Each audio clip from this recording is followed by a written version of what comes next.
Yeah. I love my HBCU. And boy, I love it, love it. I love it, love it. I love my HBCU. And man, I hope my team they won. Yeah. I hope my team they won. Yeah. Man. I hope my team they won. I hope my team they won. Yeah. I tune into the HBCU Sports Lab to see if my team won or lost. If they lost, I'm quiet as a mouse. But if they won, keep tab. I'ma do the dab, yeah. Dr. Cavil, he know what he be talking about. Mike and Charles, they know what they be talking about.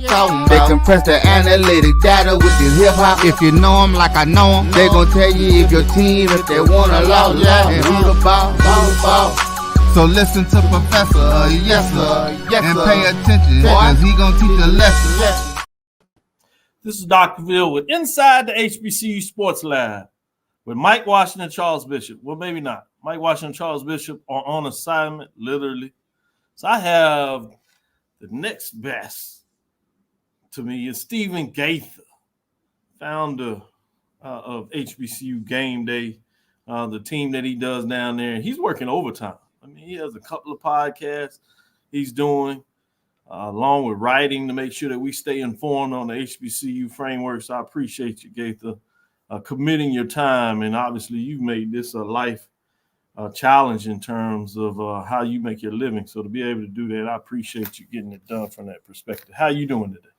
I'm doing great, Doc. I appreciate you and the chance to be on the platform, especially after my last video. So nice. It's definitely a pleasure to be here, and it's the most wonderful time of the year. I walked outside of my door here in Winston-Salem earlier this afternoon, and it felt like fall. And I'm a fall baby, so I'm in heaven right now. Man, good stuff. Yeah, I'm gonna give you a little shout out with that video, and I appreciate you for texting me. It got me in trouble because I'm laughing in my office.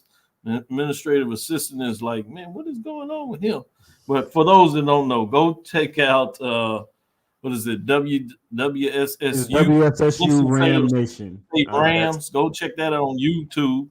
And there's a video where he does some breakdowns of several of the content creators that some call media personalities out there as well, and journalists who talk about HBCU sports. And he went and made sure he basically didn't leave pretty much anybody out in terms of running the game, particularly those that call ourselves, if you would, talking about HBCU D2 perspectives. And, one of the things I pushed from the very beginning, Gaither will say that I have, that we need to make sure we cover all HBCUs. Obviously, I live in SWAC country, so I'm much more familiar with that. And it's easy for me to get to those games, particularly in Texas with Prairie View and Texas Southern right here. So I tend to focus and are a little more heavy about that. And you'll see a lot of folks are kind of regionally based. It's just the way it is. When I talk about the sporting HBCU diaspora. And I'll get to the official intro, but I want to do this. This is important because it's funny, and it is done in a very classy form, and we need things that are able to keep us laughing in this time like this. But so you got HBCU sports out there. You got HBCU Nightly, inside the HBCU Sports Lab. Hope I don't leave anybody out. And you basically went through there, and everybody decided they were going to talk about Winston-Salem State and North Carolina A&T with the game coming up. And for those that don't realize, there is some gurus in here on CIAA. There are some gurus out there on the SIAC, and we'll have them on our show periodically. We have AD that does a deep dive in the SIAC, his connection with Tuskegee coming out there and love he has there. He focused that. He has a lot of intrigue about that. He also makes sure that he shows some love with the NIA program, Stephen Gaither, in terms of what he does with CIAA. We got Kendrick Hooks that does a lot of work in terms of the SIAC. And we also have my man that does D2 across the board in terms of getting that done, Chris Ferguson, or Chris Fergus, some people refer to him, with his roots in the CIAA. These folks know what they're talking about when you talk about D2. So sometimes if we're not careful, we talk about the large media that ignores HBCU. Sometimes those bigger media platforms or other media platforms that focus on the FCS HBCU programs, D1, kind of skirt our paths and act like we want to talk about D2 and we get it wrong. Well, Stephen Gaither made sure everybody noticed that they might need to do the homework sitting out here on the landscape. But he did it in a very comedic fashion, even though I know there was some seriousness about it. We need to make sure we're doing what we need to do. So shout out to you for that. Go check it out again on YouTube. WSSU Rams. That's Winston-Salem State University Rams. Good stuff. Shout out to ONG. WSSU Ram Nation. That's what it is. Yeah. Appreciate you, Doc. Nation. Let me put that on there. Let me get it right. Because I don't want to be on no more video. He didn't do me bad. I tried. See, I know to stay in my space. You were facilitating. Nah. Everybody that I put in the video is someone I had a level of interaction with all of those folks on all those platforms. So, like I said, it's all in love. It's all in fun. It also that's what makes it so funny. Yeah, it also did make me more cognizant too of, you talk about people's teams, and there's a level of detachment that can be. And so, most of the time I hear stuff and I kind of just let it go off my back. But this particular matchup, not today. It's a little bit different. Yeah, I had, in the words of former Jackson State coach, I had time today. So, no doubt. Welcome to episode 542 of Inside the HBCU Sports Lab radio show and podcast. As you see, it's going to be a fun one. The show that's covering the sporting HBCU dash for all things HBCU sports for institutions large and small. From the NAIA to the NCAA, we share insights and information on the HBCU sports culture, HBCU athletic aesthetics to facilitate the story of HBCU athletic programs in the business of HBCU sports. I'm your host, Dr. Kenyatta Cavil, along with my co-host, Mike Washington, Charles Bishop. They're out on assignment, getting it done. We're filming from our home studios and sending a signal live to Case Wade's 1230 AM studios with the Texas Radio Hall of Famer, Ralph Cooper. That's multi-Hall of Famer in a beautiful home at Texas Southern University from Houston, Texas, right here. Today's episode of Inside the HBCU Sports Lab is sponsored by THG Agency. THG Agency is a company that provides sporting and educational and consulting and data analytics. Let me give a shout out to Dave that debuted on our Wednesday edition of Inside the HBCU Sports Lab, where we look at the independents in terms of that. We're looking at trying to do something on Monday to make sure we can do what Stephen Gaither does, to make sure we give the appropriate focus on our D2 programs, and then we'll even do something it looks like on Friday. So as we look to fill out the whole week where you can get inside the HBCU Sports Lab with different voices right here, keep up with us because we're going to continue to do this. And you see the special guests we bring in here to make sure you get the flavor of what it means to understand the HBCU sports culture. Again, shout out to ONG Strike Zone as they had a Winston-Salem State. My guy, my classmate, yeah, B-Dot. B-Dot, he did it. I love that. I was like, I'll take that and put that out there. Everybody in this HBCU culture space that's an AD and understands the culture from HBCU fans, particularly with particular deep cultures from an institution, when they go to make some hires, this is a video they need to show to understand what the fans are asking for when you talk about connection and being appreciative of the roots, carrying on, creating a new legacy and moving it forward. That is one that everybody needs to see from that perspective. He hit a home run. Yeah, B-Dot's amazing. By the time I got to school at WSSU, he was like already the man. He talked about his first game 20 years ago where, Winston-Salem State was playing Catawba University, is located right down the road, about 40 minutes, a private PWI. It was his first game. He was new. He was still really raw, and he went out there and he kind of hammed it up, as he will admit to you. John Dell, who covers Winston-Salem State, wrote a story about how the presidents at the other school said he would never play us again as long as he was the PA announcer. So for me, it's just been great to watch him grow and evolve in that space. He's a great guy. I count him as a friend. And I just always love to see people that I went to school with doing big things. It's amazing. So I knew they were going to give him some trouble when he first got down there, and they got on him quick. But he's going to learn. He's going to adjust. And, I don't know if you can swim with the snakes, but he's going to figure out how to roll around with them. Yeah, that's right. He'll get in the mud and the dirt. He'll get it down. His comparison to MEAC to the SWAC with the cousin, that was just hilarious, funny, and accurate in some ways. Just my opinion. I know everybody has their own, and you can tell he knows how to kill with the carry. He's a professional. I've seen him over there to Chris Paul a couple of times doing his things, and I've met him through you, and I've watched some of his videos that he's done with you as well under HBCU Game Day. Brilliant, very talented. With that being said, let me get to you. Get your thoughts on some news of the day that you want to highlight before we get into the poll rankings. Top 7 mid-major edition for the D2 NAIA programs. Yeah, well, I think, everyone who is in the HBCU space, we're in the football season, the Orange Blossom Classic, Alabama State, North Carolina Central was a game that a lot of people were looking forward to. The predicted number 1 team and the MEAC predicted number 1 team out in the SWAC, getting a chance to meet up. And then also, Andrew Body, who spent his time over there with you guys at Texas Southern, played 1 game last year, got injured, got in the transfer portal, got to Alabama State. With that defense, everything that they had going on, everyone was really looking forward to what could happen and maybe seeing finally a SWAC championship come back to Montgomery. But not to say that it can't happen, but right now things are in peril, and it looks like for the second year in a row, the Andrew Body is going to see his season, unfortunately, end after 1 game.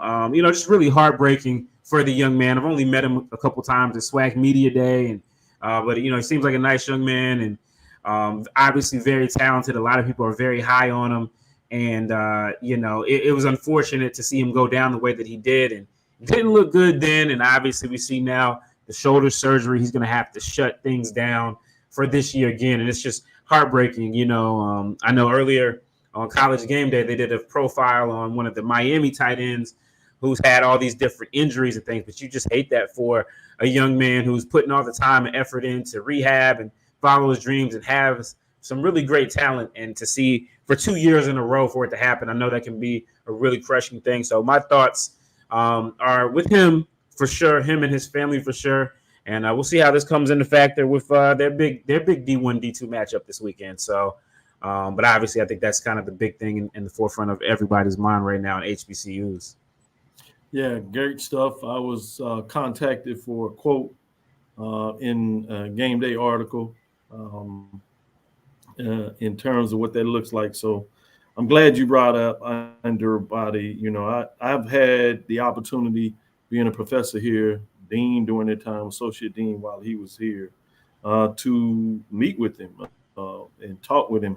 Extremely respectful, mindful, work with my son in some ways. So he's a brilliant young man. And that article is by Vaughn Wilson, I should say, in terms of that quote. So I can't wait to read it. I'm sure it dropped in terms of that. And I agree with you in terms of your sentiments, in terms of hating to hear that for any athlete, but particularly in terms of HBCU area where we focus, his ability to navigate the space on the social media platform through his family was really different. We haven't seen anything like that. And some people probably appreciate it. Some people don't.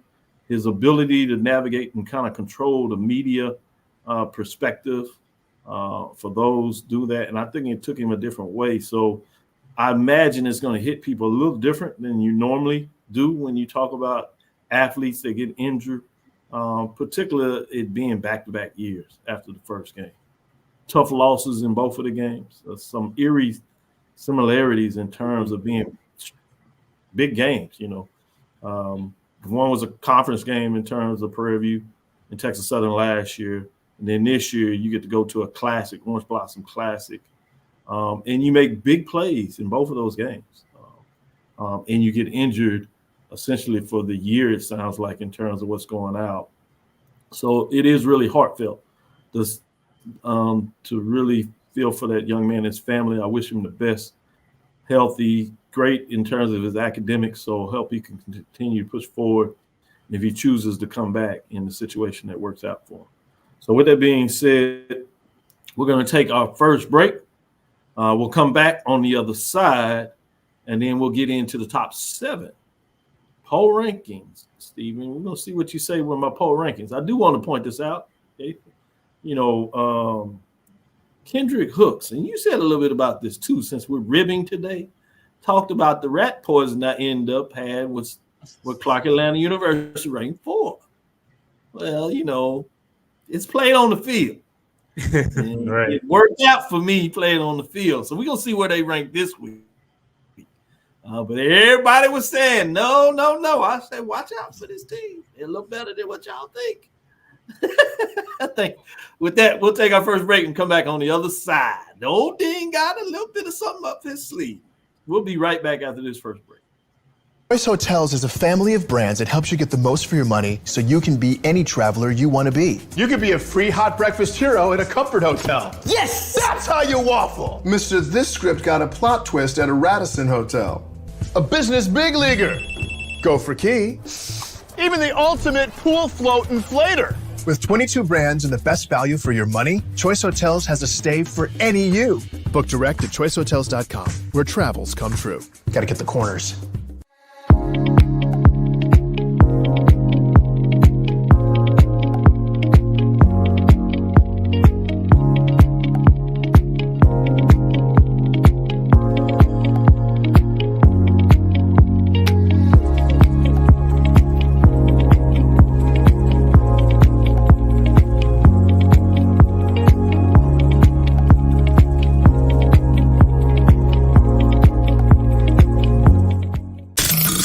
The human voice has always connected audiences with experiences. Major brands all across America have trusted Kever's voice time and time again. Conversational, powerhouse, intelligent, and sincere. That's the voice you need for your creative marketing process. KeaversVoice.com.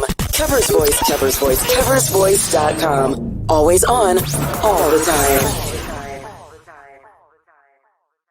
Since 2002, Empowerment Resources, Inc., a nonprofit organization, has empowered more than 1,500 youth and adults in Duval and surrounding counties through its programs Journey into Womanhood, Girls Mentoring, Life Skills for Teens, and Parenting Education Coaching.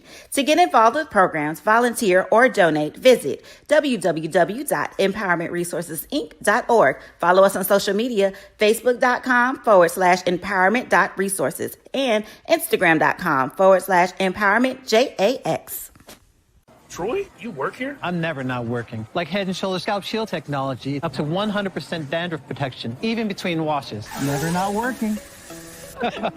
Never not working. Never ever not working. Head & Shoulders Scalp Shield, never not working. You're looking for the latest information on Southern University sports, the Southwestern Athletic Conference, and HBCU athletics. There's only one place to go. Tune in to the Carlos Brown Show, exclusively on the Black College Sports. Compress the analytic data with your hip-hop. If you know them like I know them, they gon' tell you if your team, if they want to lose, and who the ball.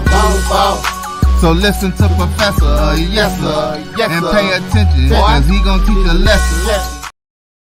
This is Dr. Bill's Inside the HBCU Sports Lab with Mike Watson and Charles Bishop. They're out on assignment, so I have none other than Steve Gaither and Kendrick Hooks, that's D2 HBCU Football. You can check them out both on Twitter. I still call it Twitter. I know it's X. I just gonna do what I do. Y'all have to eat me up later. With that being said, Kendrick, it's time to unveil the top 7. But before you get too excited, I just want to remind you, and I'm intrigued when you got this Bears behind you, so I think you're trying to send a message. I do like that. Or you either lost the bet, one or the other. That being said, I just want to remind you a little bit that I had you on a couple of weeks ago, and I did my preseason top 7.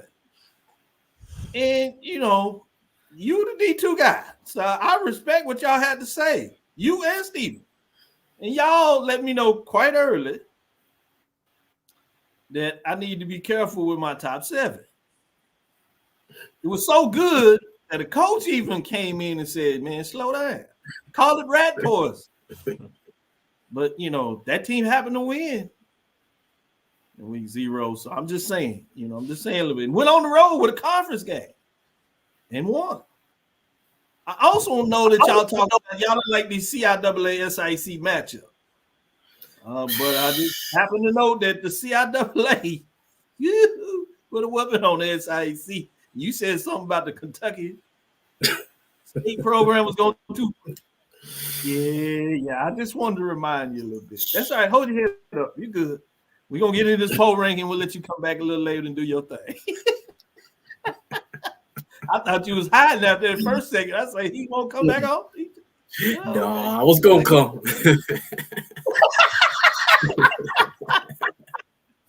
Well, let's get into it. All kidding aside, we have 4 teams that dropped out of last week. That happens early in the poll rankings when things happen, and we'll get in to show you this top 7. But let me tell you about these teams that dropped out, those receiving votes, and then we'll get you to this top 7. Johnson C. Smith dropped out was Fayetteville State Broncos, Miles Golden Bears that fell to 0-1, tough loss. Benedict Tigers that also fell to the 0-1, tough loss. Fort Valley State, the team that lost to the team I'm referencing. Hooks, Mr. Hooks, are 0-1. Fayetteville State Broncos receiving votes. Langston Lions are receiving votes as long as the Florida Memorial Lions. As you see, Tuskegee is no longer in the picture because of a tough loss they have, and it happened to be to the number 17. Johnson C. Smith, the Golden Bulls, are 1-0, 142 ranked points. They were not ranked last week. They defeated Tuskegee in their own Tuskegee's own classic, basically, the Red Tails Classic, and got a tough victory. I actually watched that game. It was very entertaining, going back and forth, but unfortunately for Hooks, it didn't work out the way that I'm sure that he wanted it to. At number 6, we got the Shaw Bears coming in at 1-0, 156 points, not ranked. As you'll see, winning early in this poll means something. I know a lot of folks get into this FBS, FCS, D2, whatever. The first qualification that you need in these computer rankings is to win. Then we look at strength and schedule, road victories, home victories. But it's something to me about the sports where winning means something to this day. I know some of y'all like to do these participation trophies, but that's for another show. And number 5, Winston-Salem State Rams. And I'm not going to say it. I'm not going to say it, Steve. I watched the show. All those other folks are saying the fighting something. I'm not going to say that. Not no more. I know that much. Shout out to the Rams, though. They made a statement coming in 1-0, 163 points. They were not ranked.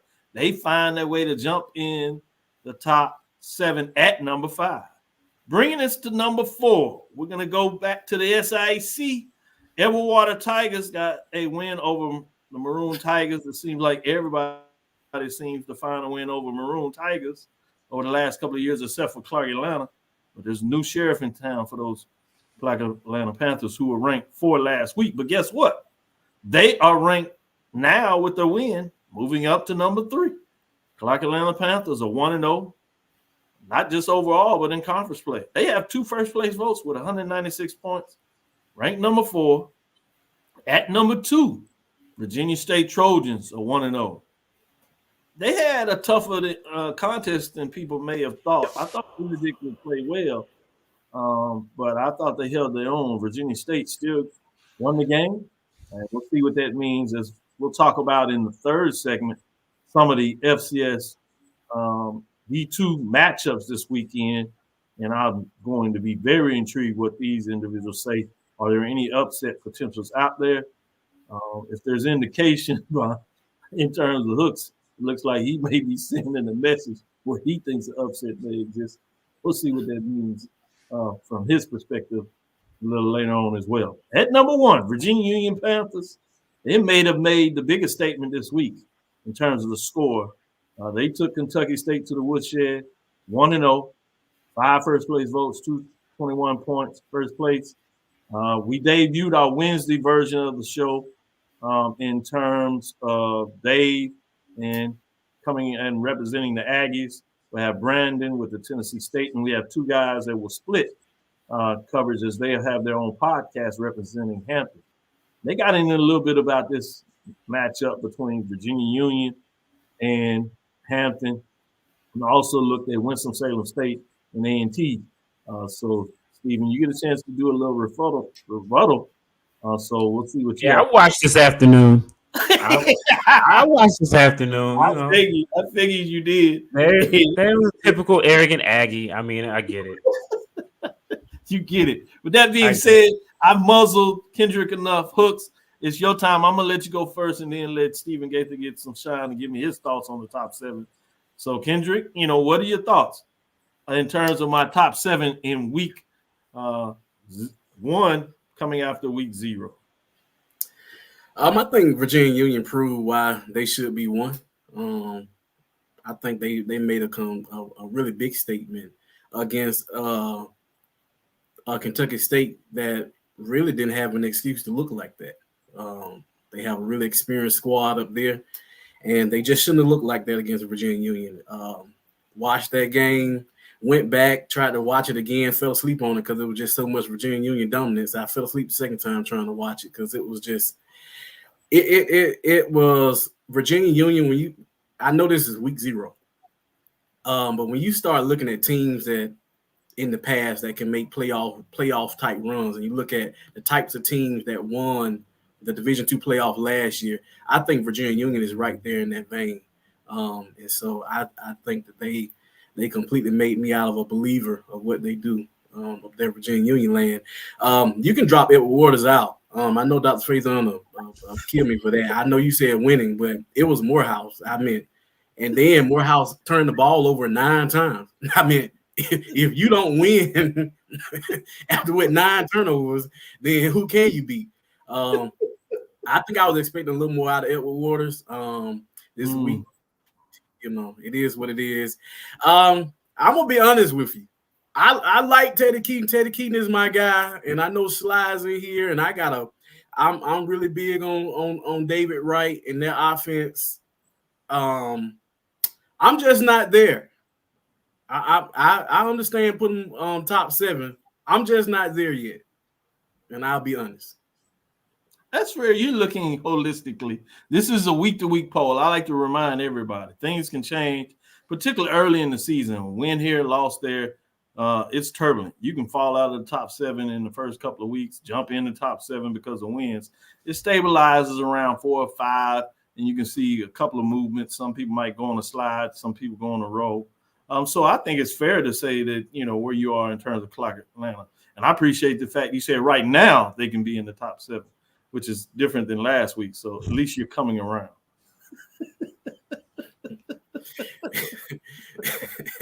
And that defense of John C. Smith, you can put them up. You can switch 4 and 7. You can put John C. Smith at 4. Okay.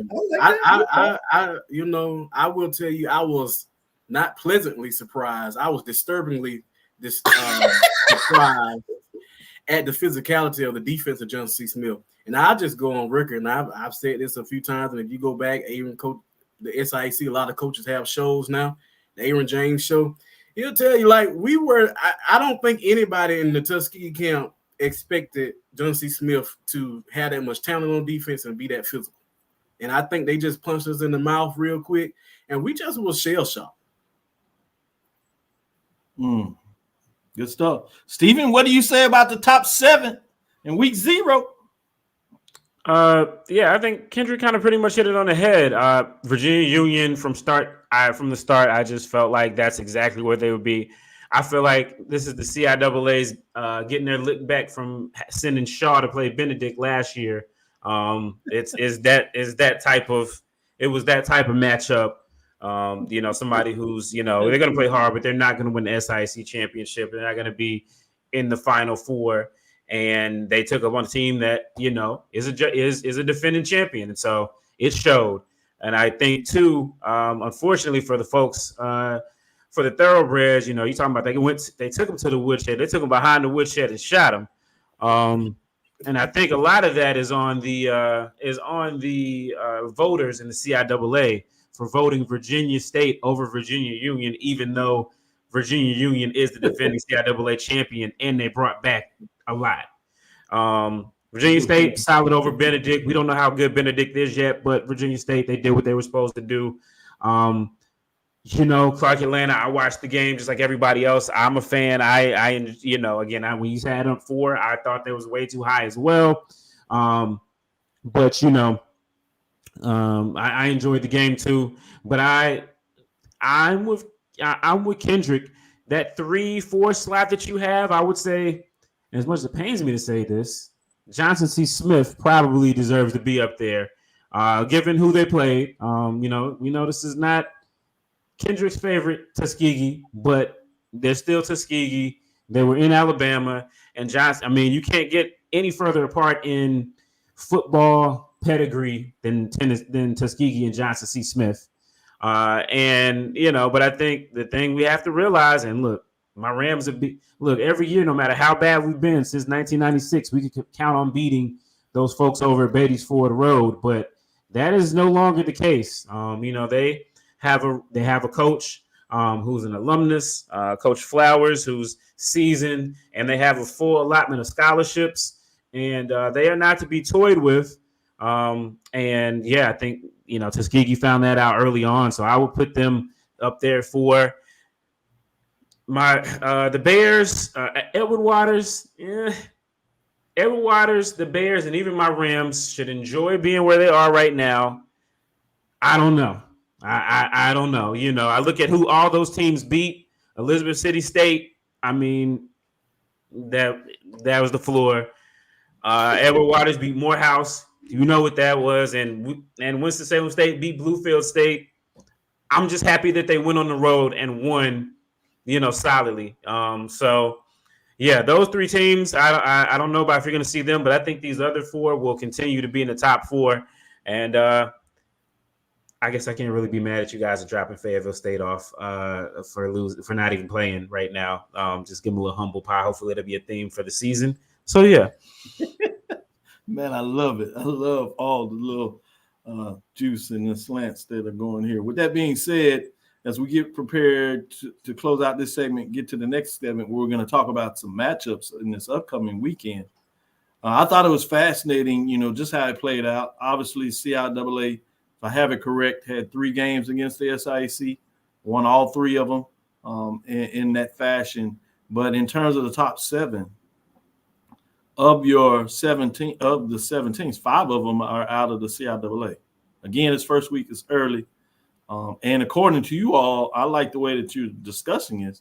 You're saying the top 3, 4 should be CIAA at this point. So that's fascinating as well. Certainly you agree with the top 2 teams. So be intriguing to kind of see what this looks like week to week, how this plays out this week with some big non-conference games. We'll get into that in segment 4. But with that being said, let's take our second break. We'll come back on the other side, and we're going to talk about some of these FCS HBCU matchups against the D2 HBCU matchups and just see what these gentlemen think about those matchups. And again, in segment 4, we'll talk about some of the D2 conference games as well as non-conference matchups and let them chop that up and see what is important and what you should keep your eyes on at the D2 level. With that, we'll be right back after this second break. It's never too early to plant the seed, to share the tradition, and instill a sense of pride in your HBCU with your little ones. HBCU Pride and Joy Children's Boutique helps you share your school spirit with a wide selection of adorable kids apparel and accessories officially licensed from your favorite HBCU.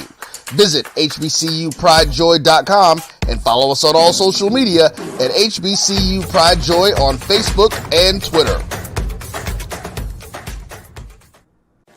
Supermarket sushi, really? No. Wait, Troy, you work here? I'm never not working. Like Head & Shoulders Scalp Shield technology, up to 100% dandruff protection, even between washes. Never not working, huh? Oh, Troy, you're such a good teacher. Yeah, I know. Never not working. Never not working. Never, ever not working. Are you serious? Never not working. Dandruff protection that's never not working. Head & Shoulders Scalp Shield technology. Hey, grab me one too.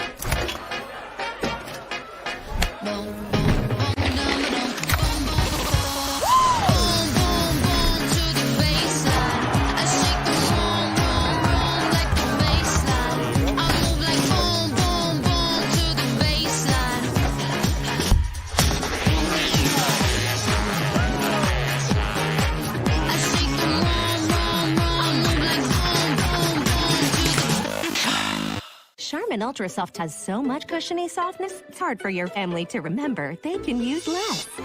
Sweet pillows of softness. This is soft. Holy Charmin. Oh, excuse me. Roll it back, everybody. Sorry. Charmin Ultra Soft is so cushiony soft, you'll want more. But it's so absorbent, you can use less. So it's always worth it. Now, what did we learn about using less? You gotta roll it back, everybody. We all go. Why not enjoy the go with Charmin? This is the Dean of the College of HBCU Sports, Kenyatta Cavil of Dr. Cavill's Inside the HBCU Sports Lab with Mike Washington and Charles Bishop. Come mix it up in the lab where the course lecture is in session every Tuesday from 6 o'clock p.m. Central Standard Time on Facebook Live, YouTube Spreaker, or the BCSN app, as we discuss all things about the HBCU sports culture, including exploring the week that was in the sporting HBCU diaspora, as well as the upcoming week of HBCU sports. With me, the Dean, the College of HBCU Sports, on Dr. Cavill's Inside the HBCU Sports Lab with Mike Washington and Charles Bishop. Course lecture dismissed. Compress the analytic data with your hip hop. If you know them like I know them, they gon' tell you if your team, if they wanna lose, and who the ball. So listen to Professor, yes sir, and pay attention, cause he gon' teach a lesson. This is Dr. Ville with Inside the HBCU Sports Lab with Stephen and Kendrick. That is Stephen Gaither and Kendrick Hooks, bringing you update in terms of Inside the HBCU Sports Lab and giving some great information. This segment I'm very intrigued about for various different reasons, but this is oddity of the week. We obviously see early in the conference, non-conference season matchups that feature D2 HBCU programs, and of late you see FCS playing FBS programs.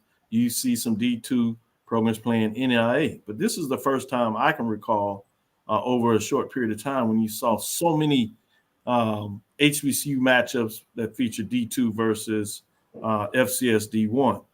And so, Stephen Gaither, you recall a bigger weekend than this in terms of the number of programs? I can't think so in quite a while.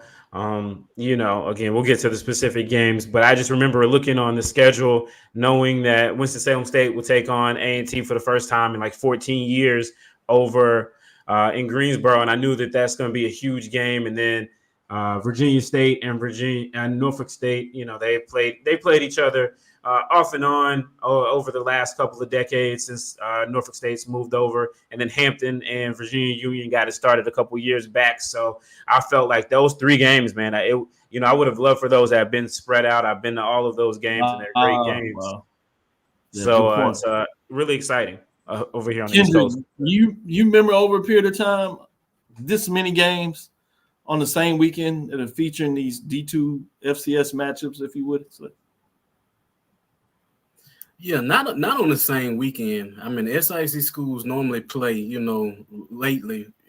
They've been playing a lot of FCS schools. Most of them have two sometimes, but on the same weekend, no. I want to say that week 0 may have something to do with it. Haven't been able to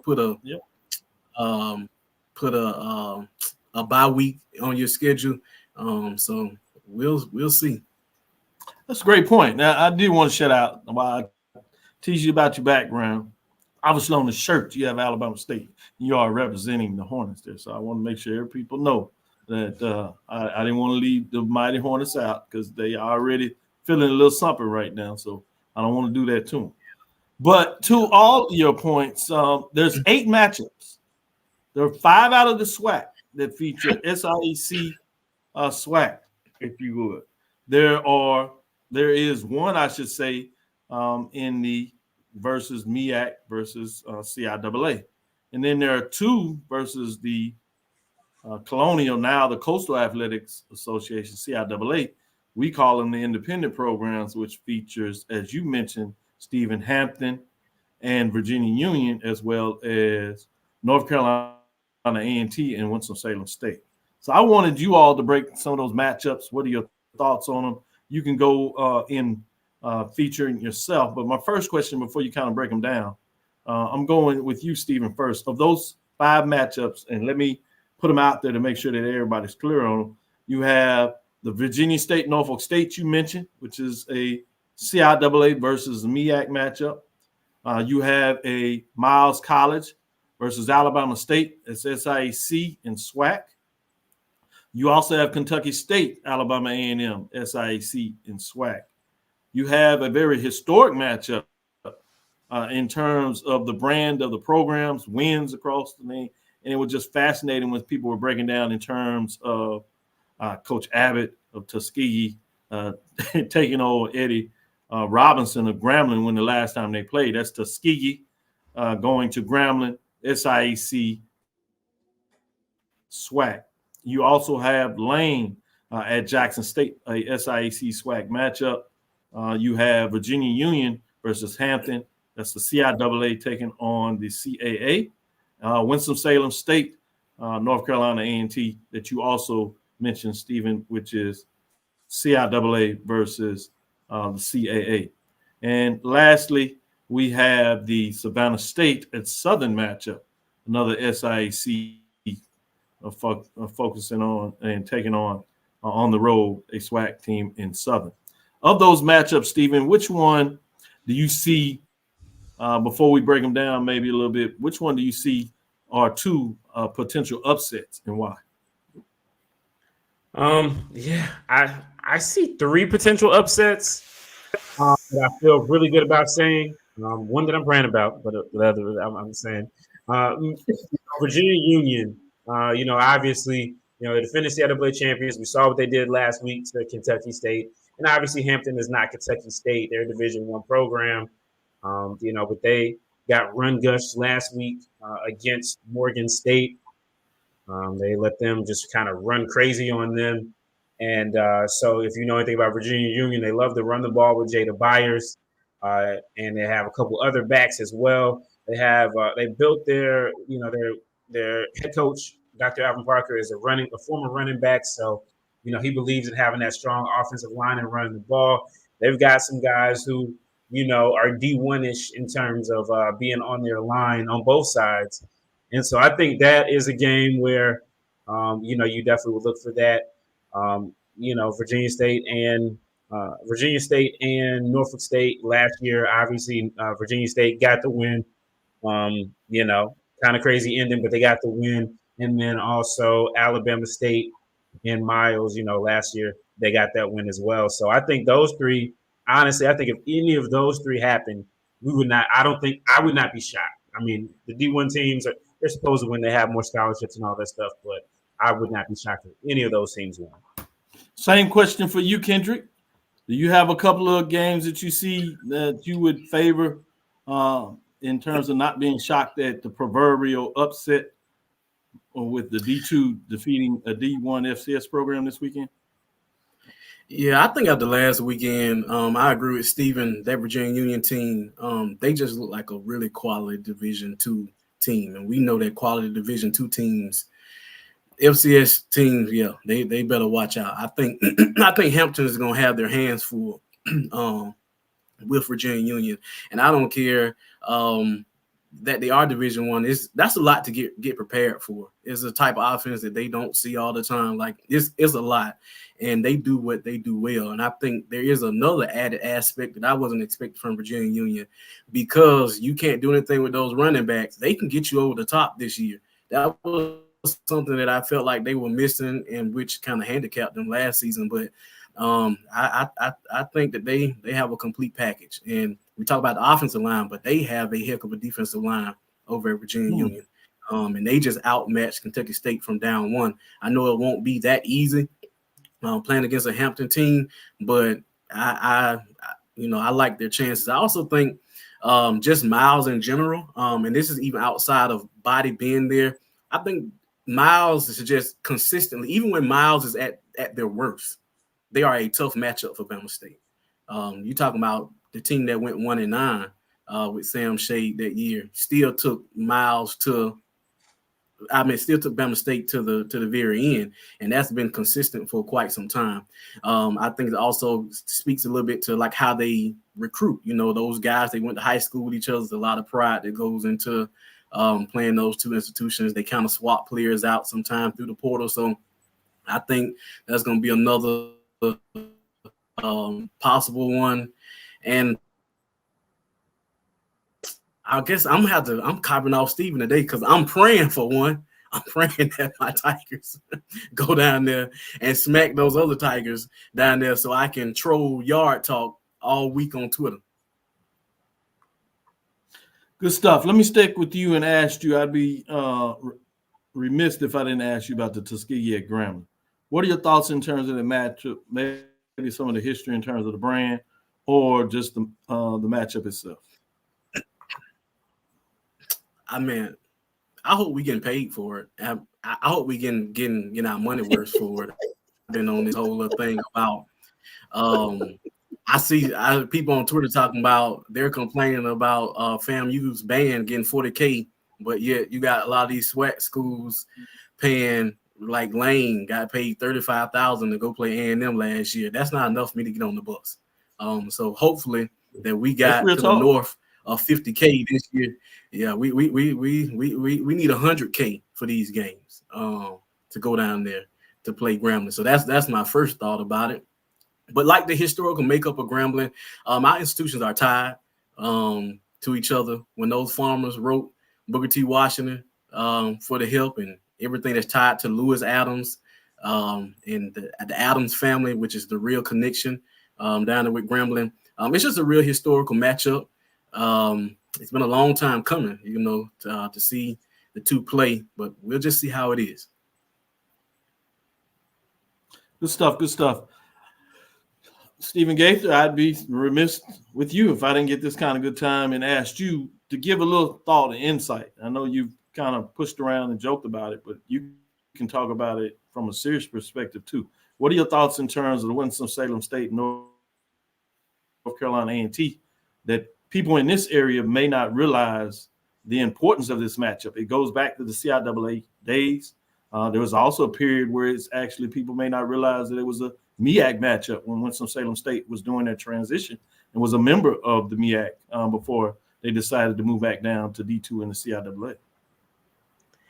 Yeah, I spent a lot of time studying, just HBCU sports in general. And recently, as this game was coming up, studying this. And so, yes, it does go back to the CIAA, but it actually goes back even further than that. I found out this week from an article that came out from the North Carolina A&T Alumni Association that actually back in the 1890, a man named Simon Green Atkins, he went to college. This is how in North Carolina, how there's so much connectivity between HBCUs. He went to St. Augustine's College. He worked at Livingstone College, and then he was a school teacher in Winston-Salem. Over in Raleigh, Shaw University had a school in their basement that was burgeoning called North Carolina A&T. And Simon Green Atkins tried to get North Carolina A&T a land grant. He tried to get it to come to Winston-Salem. But It went on the other side of the county. It went on the other side of the county line to Guilford County. And that's where we have North Carolina A&T established in 1891. In 1892, he establishes Slater Industrial, which becomes Winston-Salem Teachers College, which becomes Winston-Salem State College, and now Winston-Salem State University. So, these guys have been playing us to the left since before we were at school, so it's it's one of those things where we're all in the same area. There's a lot of crossover. There's a lot of, Rams and Aggies that are going to go to bed together tonight in marital bliss. And so it crosses all of those lines. But, they've always been the farm school, right? They've always been the agricultural school, had the big husky guys, and obviously, that comes with benefits when you're talking about southern states in getting funding. And we've been to teachers college, right?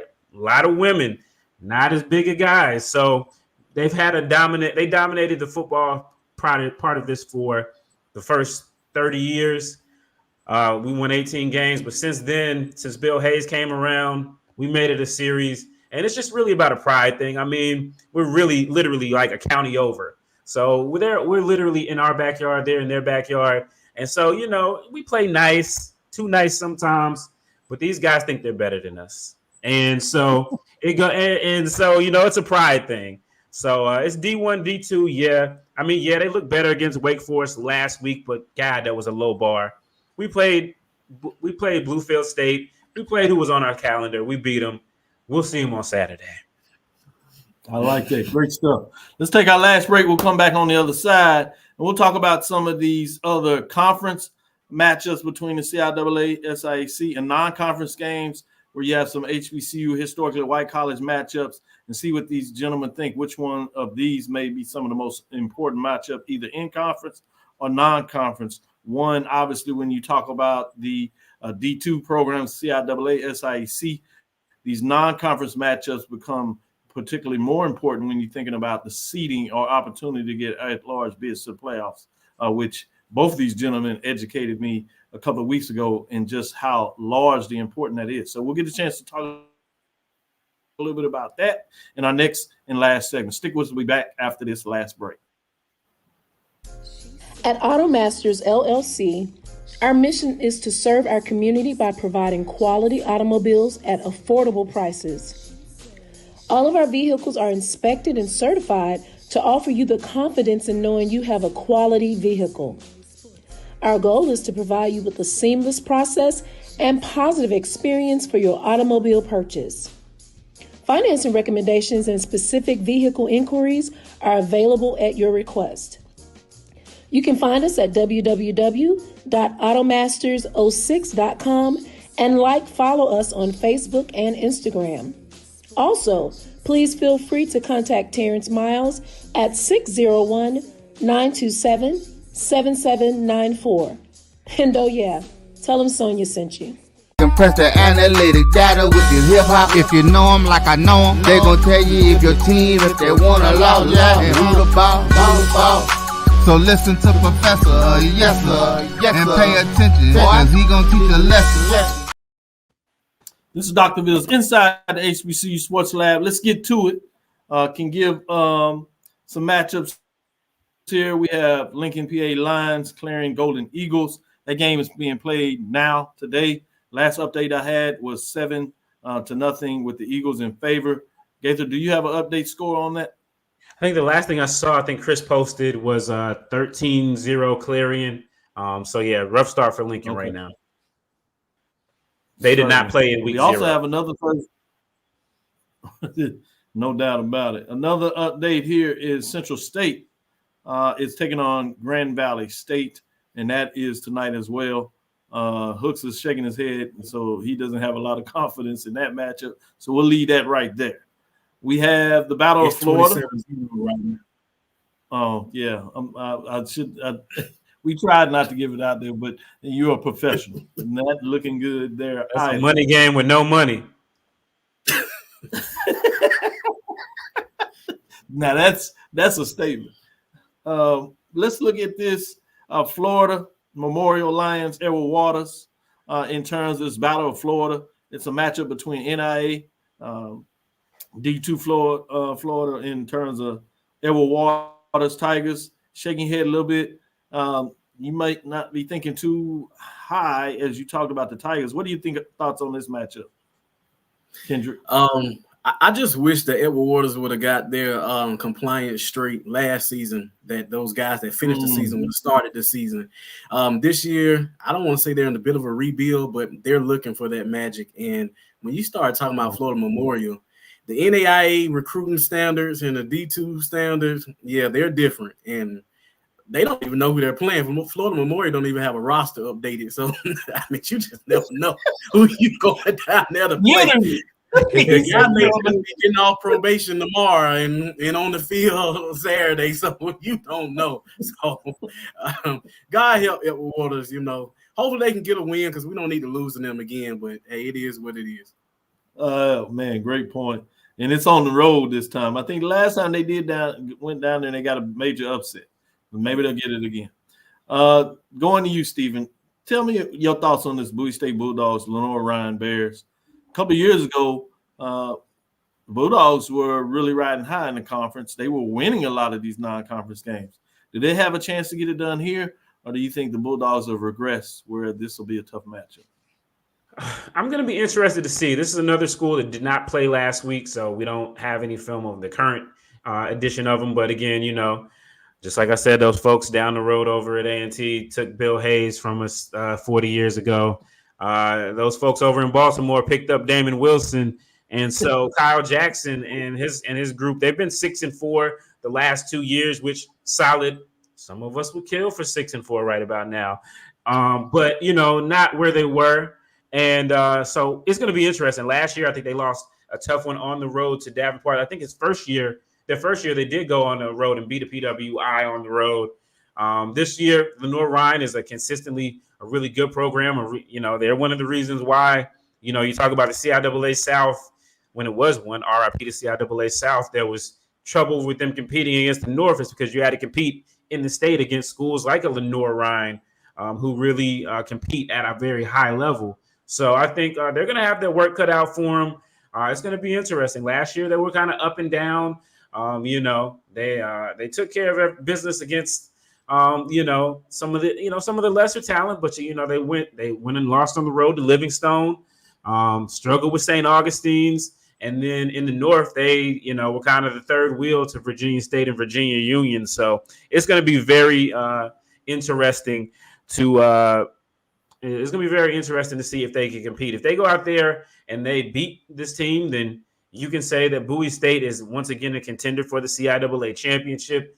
If they play a solid game, you could maybe say that. And if they go out and get really beat up, it says that, we're kind of turning that corner to where, hey, it's the full rebuild. So great analysis by both of you on those. I know y'all don't get the level of excitement that exists, but I think it's intriguing just because of the 3-0 start by the CIAA next weekend. And I think in a lot of ways these matchups are probably unfair, so we don't have to spend a great time on them, but I'd like to do this. We have two SIAC CIAA matchups. We have the Johnson C. Smith Golden Bulls versus Morehouse Maroon Tigers. So let's look at that matchup, and then we're going to look at the Shaw Bears versus Albany State Golden Rams. Let's start with the Johnson C. Smith Golden Bulls that had a big victory. They vaulted into the top 7 in terms of number 7 in the ranking. So let's look at Morehouse Maroon Tigers and Johnson C. Smith. Starting with you, Stephen, what are your thoughts in terms of this matchup? Does Morehouse have any chance, or does basically the Golden Bulls just name their number? Yeah, Johnson C. Smith, they should easily get their second pair of tiger skins to bring back to Beatties Ford Road. One set golden, one set maroon. If they lose to them, then I don't know. After last week, after what they did last year, that would be a head scratcher, but it would also say that this is still a program that's still learning how to win. So I don't see it though. I think the folks, I think Johnson C. Smith will come up with the win. Should be fairly easy. Kendrick, I imagine you don't think too much differently, but what are your thoughts in terms of this matchup? I really need Johnson C. Smith to blow Morehouse out to make me feel a little bit better. I need them to do like a Virginia Union 69-7 game on them. But I'll be honest with you, if Morehouse scores on Johnson C. Smith, I'm gonna be extra disappointed in our loss. Like the Morehouse's offense versus that defense that I saw. I don't even know how Morehouse gets 100 yards of offense on Johnson C. Smith, but that's why they play the game. But I'm expecting a big time blowout by Johnson C. Smith, and I'm expecting them to run through the CIAA until they meet. If they play Virginia Union, I'm not sure if they do. Good stuff. I think they do. Too much Magic City is the only way that they are in trouble against Morehouse. Good stuff. Good stuff. You're right. It is on the road in Atlanta. So some people might do the wrong thing and sneak out of the hotel. But if I know anything about the coaches, they're going to have people sitting at the elevator in the stair blocks to make sure that they don't sneak in the wrong direction. With that being said, I'm going to stick with you, Kendrick. And the last one in terms of CIAA SIAC is the Shaw Bears, Albany State Golden Rams. I figured this goes the other way, but you may see it differently. What are your thoughts in terms of this matchup? I'm interested in this matchup. It's one of those ones. If I can say that I'm disappointed in a team, it would be Albany State. Last year when they played Valdosta State, they were really competitive in that game. Being in year 2 of Quentin Gray's team, I was expecting them to take a step forward. I knew that, from reading and from the GSC writers, that Valdosta State was expected to take another step forward.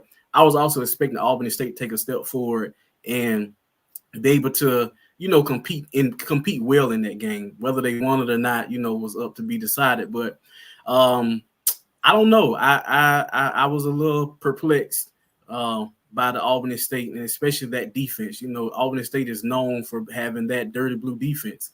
So I think they're vulnerable in a few places. Can Shaw exploit that? That's a question, but I think that's a game that probably won't be as lopsided as people think. Stephen Gaither, what are your thoughts in the matchup? You see this a little closer than what I was alluding to, or do you think the Golden Rams are going to get it done? Or do you say Shaw Bears will shock the world? Shaw's got to make me a believer. Okay. They got to make me a believer. You know, they beat Elizabeth City State, but almost let them come back 17-0. They got to make me a believer. So no, and the debut on the blue turf. Yeah, I'm going. The SIAC will get their one and only win of the year against the CIAA in this matchup. Ooh, so you don't even believe in terms of the bowl game? You're not going to put that in the mix, or has there been? The bowl game, we'll see. We'll see with the bowl game. You're talking about early in the season. In the regular season, yeah, you're right. So, yeah. All right. With that being said, let me stick with you, Stephen, and we have one more for you as well, Kendrick, in terms of this thought process. We do not have a CIAA matchup unless I missed it, so you can correct me if I'm wrong. But the Fayetteville State Broncos, UNC Pembroke Braves, will you talk a little bit about the importance of that non-conference matchup? You alluded to Fayetteville State jumping out there in terms of another matchup early in the show. But what are your thoughts in terms of this non-conference matchup, Steve? I think it's going to be an interesting game. You know, so as I said, in North Carolina, there's just so many there's so many schools, period, that play football. I think we got 14 in Division II alone. And so there's stiff competition. And UNC Pembroke is one of the schools that they didn't have a football program until about maybe 15, 20 years ago. And they have, like, not quite on the same level, but like Lenore Ryan have come in and taken some of that talent that used to be going to some of those CIAA schools in North Carolina. So they've been a tough out for Fayetteville State. Fayetteville State finally got their first win against them in 2022. You know, with Sam State, you know, we've kind of gone back and forth with them. I think we're tired. I think we still got the lead. But Fayetteville State, they've been a challenge.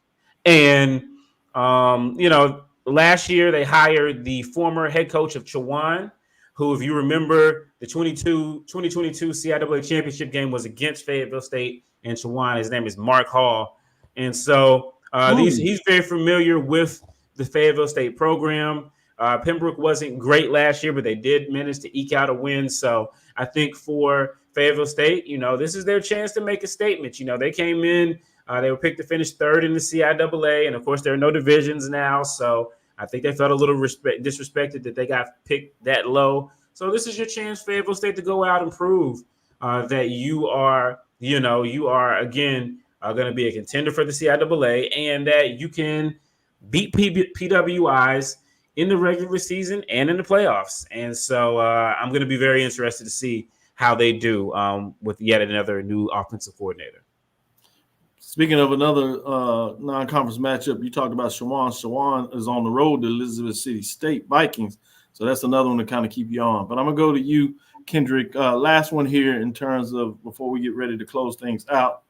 We do have an SIAC matchup that features the number 3 ranked Clark Atlanta Panthers against Allen Yellow Jackets. This is fascinating for us that cover this in a lot of ways, just because you have Coach Keaton taking on the old foe Allen Yellow Jackets and his old team from last year. It kind of jumped out and surprised a lot of folks in terms of what they did in the SIAC for much of the year. Some big wins, tough losses as well. Obviously, the quarterback and the many players are playing some of their old teammates in this matchup in Atlanta. What are your thoughts in terms of this conference game featuring Allen Yellow Jackets and Clark Atlanta Panthers? Yeah, so I think one of the other connections there is Cedric Pearl. It was named the head coach at Allen. Cedric Pearl was the former head coach at Central State. He also coached with Coach Keaton when they were all at Miles together. So there's a lot of connection there. And Cedric Pearl is also a Tuskegee grad. So, you know, I got to put on for Coach Pearl. I like it. I do think when we looked at some of the previous matchups that has happened when former coaches have played their former teams, no matter how dominant the other team may be, it's normally a close game. You talk about a 1-9 Miles coming in to play Ruffin, taking us 2 overtimes. We went up to play Slater that year, 2 overtimes. And even when Mike White got to Benedict, he took a winless Benedict, and basically gave Albany State all that they could handle. So those games are really emotional. I think Pearl is going to want to put his stamp. I think every coach that takes over behind, a pretty legendary, not pretty, Coach Keaton is legendary at Allen because he revived that program. I'm pretty sure Cedric Pearl is going to want to, come in and put his stamp on. And he left a little talent up there. And if I got an advice to him, run the ball, sir. Keep David Wright on the sideline. Just run the ball. Good stuff. Good stuff. I'll put one last one out there myself. You got Arkansas Baptist traveling to Arkansas Pine Bluff. Arkansas Baptist is an NIA program that brought back football a couple of years ago. I think the Golden Lions will get it done. But just to show some love to our NIA programs, be interesting to see what Langston does as they continue getting conference play and do some things this weekend. We already talked about Florida Memorial as they take on, if you would, the Edward Waters, and Kendrick did a great job in terms of breaking that down. With that, I'll let you go ahead. What do you want to say, Steve? Those are 2 great logos, UAPB and that's Arkansas Baptist. It is. It is Arkansas Baptist. Yes. Yeah. They'll get to take out some of that frustration on the good Christian folks. The Buffalo. UAPB. I do love that logo. Putting that on the shirt. That's tough. Those are 2 great. That's like a top 10 logo matchup. Exactly. Particularly when you go back with the history of UAPB and the student design that just lets you know the talent that's out there from the students. We might need to see a little bit more of that done across our campus when there's time to redo or update logos. With that being said, appreciate both of you gentlemen for your time, the way you represent and put in information and give us just an entirely different perspective on the HBCU landscape is second to none. It's extremely important for me to make sure we get out there, and it gives me a whole different way when I start looking at these ball games to take a deeper dive.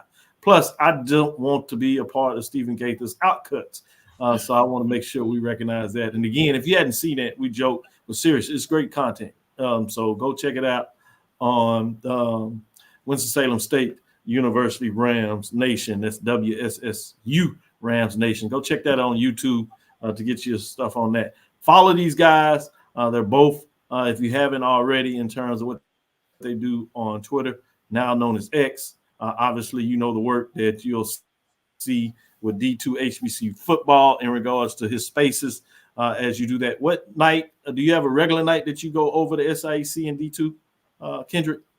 Yes, Sunday nights is our SIAC talk, 7 p.m. Central. Yeah.